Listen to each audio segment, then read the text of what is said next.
Hello everyone, welcome back to my channel Gramlet Education. Hope you all are good and doing great in your life. So it's been a time मैंने video share नहीं किया because of my work. I was actually busy with my work. So here I am with another video और इस video का topic है figure of speech जो कि एक डिफरेंट एंड डिफ़िकल्ट टॉपिक है अगर हम लिटरेचर की बात करें एंड इससे जो क्वेश्चंस आते हैं बहुत कंफ्यूजन वाले क्वेश्चंस होते हैं याद रखने में थोड़ा डिफ़िकल्ट होता है कि किस फिगर ऑफ स्पीच का मीनिंग क्या है बिकॉज काफ़ी सारे ऐसे होते हैं जो सिमिलर होते हैं एक्चुअली सो कंफ्यूजन सारी क्लियर करते हैं एंड स्टार्ट करते हैं with the are today's topic our very first figure of speech is allegory now allegory को हम एक स्टोरी से समझते हैं बेसिकली एक स्टोरी की बात इसमें की जाती है एंड इसे हम एग्जाम्पल से ज़्यादा बेटर समझ सकते हैं लाइक अगर कोई एक स्टोरी है उसकी जो स्टोरी लाइन है उसमें जो हमें स्टोरी दिखाई जा रही है बट एक्चुअली में जो उसका मीनिंग है वो उससे कहीं ज़्यादा डीप डाउन जाकर है so that is allegory for example अगर हम बात करें तारे ज़मीं मूवी की तो उसमें एक स्टोरी लाइन दी गई है बट उससे कहीं ज़्यादा उसमें जो डीपर मीनिंग हमें बताने की ये कोशिश की गई है कि एक बच्चे को किस तरह से ज़रूरत होती है अपने पेरेंट्स की और हर एक चीज़ का मतलब ये नहीं होता कि वो मेंटली रिटार्टेड है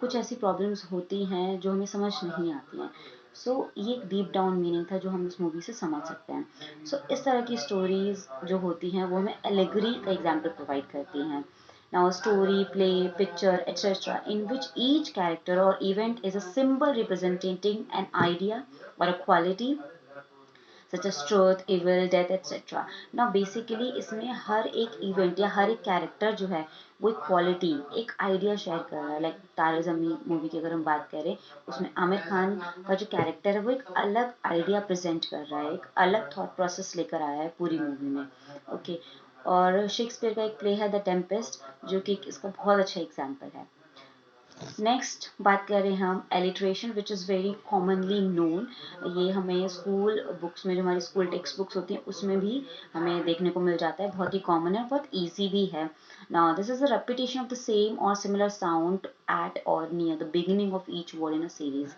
ना बेसिकली होता क्या है एक सेंटेंस में सीरीज ऑफ वर्ड्स होते हैं उसमें अगर सेम साउंड या सेम अल्फाबेट अगर रिपीट हो रहा है दैट मीन्स वो एक एलिट्रेशन है बहुत ईजी है लाइक प्राइड एंड प्रेजुडिस की बात करें तो तीन में से दो जो वर्ड जैसे हैं उनका फर्स्ट अल्फाबेट सेम है okay that is PP and the next one is Peter Piper picked a peck of pickled peppers. So basically जितने भी टंग ट्विस्टर्स होते हैं ना वो सब एलिट्रेशन होते हैं एक्चुअली जितने भी टंग ट्विस्टर्स हैं वो सब एलिट्रेशन होते हैं ओके नेक्स्ट हम बात करें एल्यूजन की ना एल्यूजन से आपको लगता होगा कि आपको भ्रम हो गया है बेसिकली बट ये वो नहीं है एल्यूजन एक्चुअली डायरेक्ट रेफरेंसेस होता है जैसे कि अगर एग्जांपल्स हम इसे समझे Rose is a real Einstein now Rose present में एक गर्ल है जो जिसका माइंड शायद आइंस्टाइन की तरह काम करता है तो सीधा सीधा उसको कंपेयर किया गया है आइंस्टाइन से is that clear so this is known as illusion जब एक डायरेक्ट रेफरेंस दिया जाता है किसी पर्सन को प्लेस का या थिंग का या किसी इवेंट का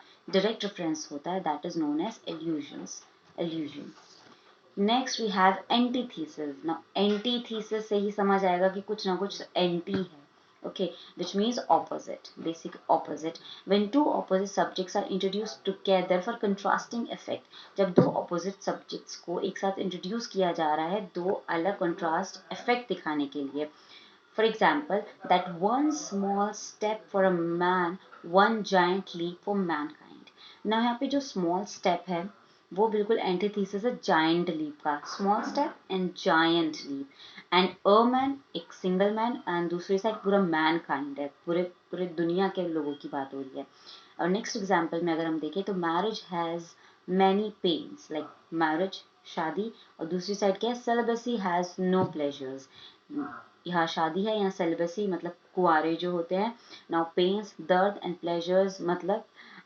खुशी दिस इज हाउ ये कंट्रास्ट कर रहे हैं दो सब्जेक्ट्स हैं और दो आइडियाज शेयर कर रहे हैं कंट्रास्ट आइडियाज हमें दिखा रहे हैं यहाँ पे this is known as antithesis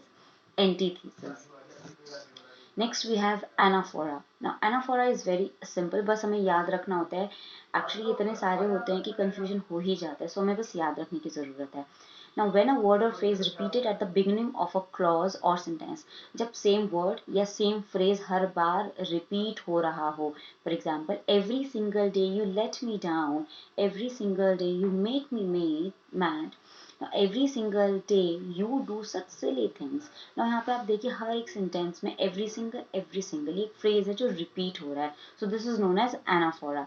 alliteration में एक अल्फाबेट रिपीट हो रहा था या एक साउंड रिपीट होती है, वो एलिट्रेशन होता है. बट एनाफोरा जो है उसमें पूरा फ्रेज या पूरा वर्ड रिपीट होता है again and again. Next example, indifference elicits no response. Indifference is not a response. Indifference is not a beginning. यहाँ पे जो indifference है ये repeat हो रहा है हर बार. So this is known as anaphora. Next we have anachronism.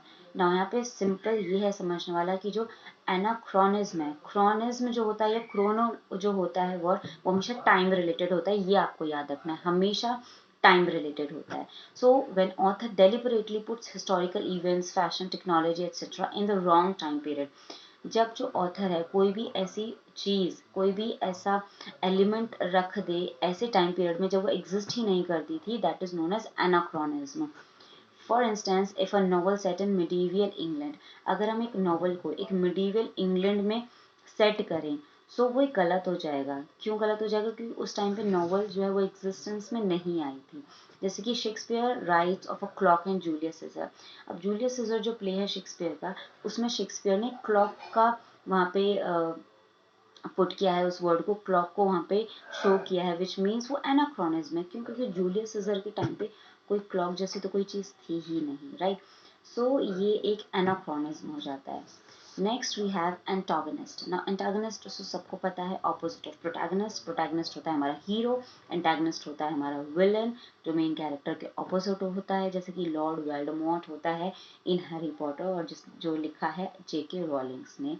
Very famous, very easy. Okay. Next we have aphorism. Aphorism. Now aphorism क्या होता है?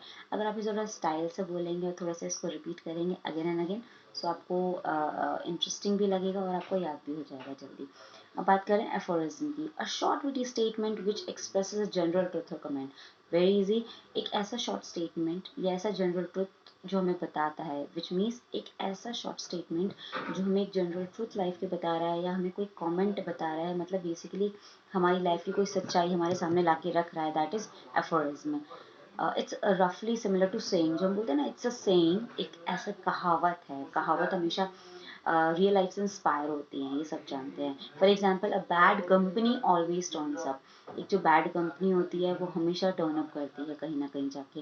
Action speaks louder than words. Actions हमेशा ज़्यादा बोलते हैं हमारे शब्दों से. आप कितना भी बोलें कोई उससे फर्क नहीं पड़ेगा, बट अगर आपका काम नहीं बोल रहा है, इट डजंट मैटर आप कितना भी बोलें.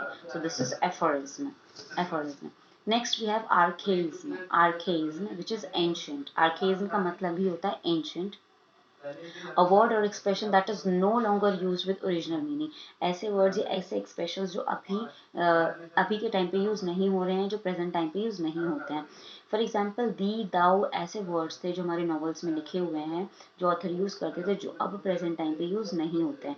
बेसिकली उनका मतलब होता था यू, योर, ये मतलब होता था उनका. दाउ जो वो एक सब्जेक्ट की तरह काम करता था, और जो दी है वो एक ऑब्जेक्ट की तरह काम करता था.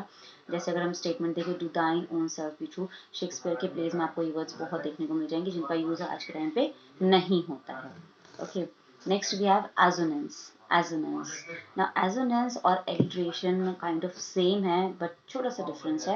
रेपिटेशन ऑफ द सिमिलर और सेम वाउल साउंड्स. वहाँ पे हम किसी भी तरह की साउंड या किसी भी तरह के अल्फाबेट की बात कर रहे थे, बट एजोनेंस में हम स्पेशली बात कर रहे हैं वाउल साउंड्स की. अगर वाउल साउंड्स रिपीट हो रहे हैं, अगर वाउल साउंड्स रिपीट हो रहे हैं, that is known as assonance. Assonance. They are some creep. अब यहाँ पे क्री, ई जो है वो रिपीट, यहाँ पे थोड़ा स्ट्रेस है इस पर. Who I wouldn't meet. ना यहाँ पे क्री एंड मीट, यहाँ पे जो ई वाली साउंड है जो स्ट्रेस दे रही है, स्ट्रेस सिलेबल है, ये रिपीट हो रहे हैं. So this is how this is known as assonance. जब वॉल साउंड रिपीट होती है, that is known as assonance. Okay. So with this we are done with this video. I hope आपको video पसंद आया होगा, एंड मेरे channel को subscribe करिए. I know I was busy, but अब I try to be regular on my channel, so please keep supporting me, and don't forget to like and share this video. Thank you so much.